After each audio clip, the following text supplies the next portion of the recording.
마지막 주제, 이건 뭘까요? 최근에 뉴스에서 나왔죠. 좀 안타까운 사연이면서도 피해자 입장에선 굉장히 화가 나는 사연이기는 한데요. 세상에 이런 재활용이 주사기제 사용해서 이제 C형 간염 논란이 집단 간염이 됐다는 거죠. 이게 실제로 주사기를 재사용했는지 안 했는지 여부가 밝혀지진 않았지만 지금 신문에서는 그쪽으로 이제 좀 언론에서는 많이 그리고 가고 있는 것 같습니다. 이런 C형 간염에 집단으로 발생하는 사건이 발생을 했는데요. 한 정형외과에서 이게 어떤 사건인지 좀 설명을 해주시죠, 주 기자님. 기본적으로 설명드리면 좀 간단하게 생각하시면 될 것 같아요. 어떤 원주의 한 정형외과에서 치료를 받았던 사람들 중에 상당히 많은 사람들이 C형 간염이 발병을 한 거죠. 그중에 거의 306명의 발병을 했고 이 중에 치료까지 필요한 사람이 153명이 될 정도로 상당히 많은 사람들이 감염이 되면서 최초의 원인은 어떻게 이렇게 단시간 안에 많은 사람이 감염이 됐겠냐. 그럴 수 있는 가능성은 어차피 C형 간염 같은 경우에는 호흡기나 이런 걸로 전염되는 게 아니라 직접적인 혈액이 섞여야지만 가능하다라고 유추가 되니까 혹시 여기서도 주사기를 재사용한 게 아니겠느냐 이런 걸로 이 의심이 가서 그렇게 보도가 나갔는데 사건이 커지고 또 해당 병원장이 억울하다는 유서 남기고 자살을 하면서 좀 깊이 들어가니까 실질적으로 단순히 이게 주사기 재사용뿐만 아니라 또 다른 가능성도 있지 않을까. 주사기약 자체를 혼합하는 과정에서 이게 다른 감염 물질이 그러니까 C형 간염이 유입되면서 다량으로 확대된 게 아니겠느냐 이런 여러 가지 내용이 나오고 있습니다. 그러면은 지금 주사기를 재사용했는지 여부도 지금 수사기관에서 이제 밝히던 도중에 그쵸. 해당 병원의 원장이 자살을 하는 바람에 이게 지금 좀 재사용인지 아닌지 여부조차 밝히기 어려운 상황이 됐다. 그리고 그쵸. 꼭 재사용뿐만 아니라 다른 가능성도 있다는 얘기가 나오고 있다. 실제 이제 이분이 죽고 나니까는 나왔던 얘기 중에 하나가 뭐냐면 진술할 때 이분이 극구 자기는 주사기를 재사용한 적이 없다라고 얘기하면서 다른 가능성에 관련돼서 여러 가지를 언급을 했어요. 근데 이제 그 부분은 다 묻혔던 상황이었었고 실제로 저희가 경찰이 그 부분에 대해서 발표를 한다거나 이런 걸 한 게 아니었기 때문에 애초에는 이제 많은 사람이 한 병원에서 감염됐으니까 주사기를 일회용 주사기를 한 번만 사용해야 될 걸 여러 번 돌려서 사용한 게 아니겠느냐라는 추측을 했던 것들이 보도화되면서 모든 화살이 글로 갔던 거였죠. 재사용으로 인해서 그런 거다라고 마치 팩트가 그런 것처럼 전이가 된 상황이네요. 교수님, 이게 주사기 재사용은 지금 이 사건과는 상관없이 이 사건에서 재사용이 됐는지 여부는 아직 밝혀진 바가 없기 때문에 함부로 얘기할 수는 없는 것 같고요. 주사기 재사용 자체를 지금 법률로 금지하고 있거나 하진 않나요? 이런 법이 있지 않나요? 의료법에 이제 주사기를 재사용하는 거, 그거 불법이죠. 그러면 의료법을 적용받는 거 아니겠어요?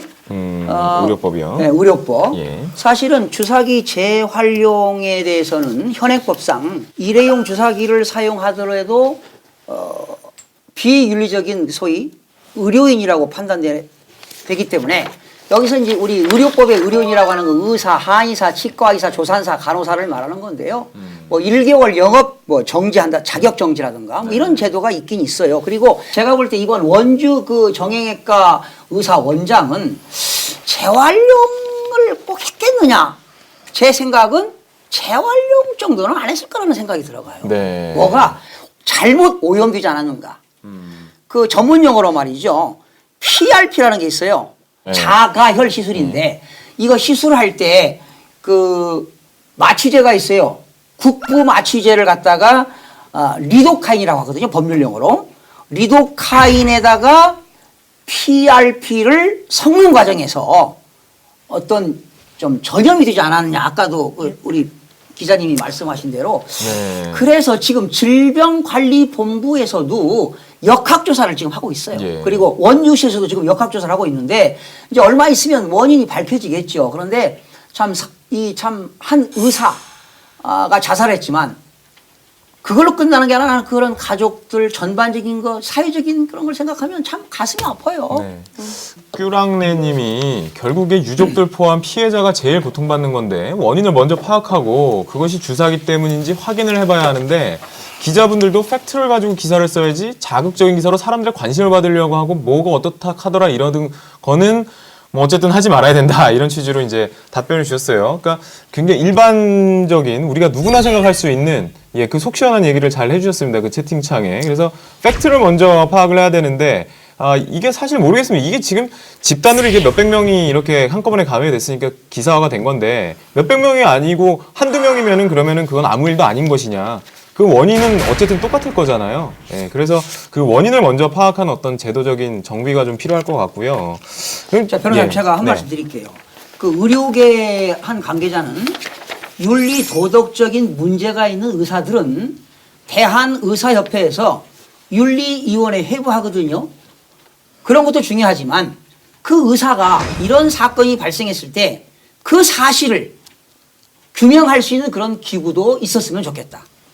그래서 그런 한 의사가 극단적인 그러한 선택을 할 수밖에 없는 그러한 참 가슴 아픈 이야기가 있는데요. 가슴 아프고 피해자들만 지금 많이 나온 상황이에요. 그래서 아마 그 피해자들에 대한 지금 보상 이슈가 있는 것 같습니다. 그 C형 간염의 경우엔 치료비가 상당히 많이 든다고 한 1,000만 원 얘기가 나와서 정도요? 1,000만 원. 그게 뭐 아마 일반적인 간염이 아니고 여러분들도 아마 C형 간염이 뭐야 이렇게 생각하시는 분들도 있을 텐데요. 그만큼 그렇게 흔한 간염은 아니라는 거죠. 그래서 그걸 치료하는데 상당히 많은 비용이 드는데 그 피해자들 입장에선 그 비용을 자기가 고스란히 자비로 부담할 수는 없어서 지금 아마 정부에서는 일단 뭐 정부 차원에서 어떻게 지원을 해주겠다라는 걸 발표를 한 것 같아요. 근데 그 정부 차원에서의 지원이라는 게 과연 전액을 다 지원을 해주는 것인지 그것도 좀 의문이거니와 그 예산은 또 어떻게 될 것이냐. 그러면은 이런 지금 여기 집단으로 이렇게 나왔지만 집단으로 아닌 데는 그럼 왜 지원을 안 해줬느냐 또 이런 문제가 또 형평의 문제가 발생을 해서 세금으로 지원해 주는 것에 대해서 상당히 좀 회의적인 시각들도 분명히 있을 거란 말이죠. 물론 피해자 입장에서는 어떻게 그렇게 더불어 살아가는 세상에서 이렇게 우리가 피해를 받는데 이럴 수 있느냐라고 할지 몰라도 이렇게 걸린 분들이 뭔가 이런 정부 차원의 지원 말고 보상을 받을 수 있는 방법이 네. 혹시 뭐 민사소송을 걸 대상이 사라졌죠. 뭐 이 부분은 저보다는 교수님이 더 뭐 제가 이제 말씀 드려볼게요. 민법상 이게 이제 상속법에 해당되죠, 변호사님. 예. 이제 이 본인이 사망을 했으니까 그 본인에 대한 재산은 상속인들에게 이제 상속을 받게 되거든요. 그러면 그 상속인들은 돌아가신 피상속인의 모든 법률적인 걸 책임을 진다 이 말이죠. 그랬을 때 만약에 민사소송을 해서 그런 손해배상을 상속인들에게도 청구할 수가 있지 않을까요? 예. 근데 상속인이 맞습니다. 상속을 받지 네, 않으면 네, 네. 청구가 불가능한 걸로 그러나 알고 있고요. 예. 상속인들이 상속을 포기하게 되면 뭐 피해 보상을 받을 수 없는 상태가 되지 않을까. 그래서 이게 뭐 실무적으로 보면 상속 포기를 하는 이유는 그거잖아요. 빚이 더 많기 때문이죠. 그렇죠, 재산보다. 그렇죠. 그래서 이게 손해배상 청구 금액이 어느 정도로 인정될지를 아마 유족들 입장에서는 계산을 할 수밖에 없을 거예요. 아마 병원장이셨기 때문에 물론 뭐 돈이 무조건 많다 이건 아니지만 남겨놓은 재산에 대비 그걸 계산을 했을 때 상속을 포기하는 게 더 낫겠다 싶으면 아마 포기하시게 되겠죠. 아니고 그 병원에서 아버님이 뭐 만드신 그 병원에서 병원장으로 있었던 그 병원에서 이뤄진 일이니 우리가 도의적인 차원에서 아버지의 명예를 위해서라도 최대한 다 보상을 해드리겠다 이렇게 나오는 경우가 있을 수도 있겠지만 예 지금 현실적으로 민사소송을 제기한다고 하더라도요 이게 지금 역학조사에 의해서 원인이 명확하게 밝혀져서 그 해당 병원이 책임져야 되는 상황이 밝혀지지 않는 한 이게 또 어렵습니다. 그리고 손해배상액을 특정하는 것도 또 이게 만만한 일은 아니에요. 그 위자료를 얼마로 할 것인지 그리고 치료비를 일률적으로 어떻게 할 것인지 또 종래 C형 간염을 걸렸던 사람이 이번에 또 걸렸다면 그게 이번에 인과관계가 인정이 될 것인지 뭐 여러 가지 문제가 발생을 하거든요. 그러니까 민사소송 말고 또 하나 있는 게 이제 의료분쟁 조정원 통해 가지고 조정을 받는 방법이 있긴 한데 이것도 또 어렵다고 하더라고요.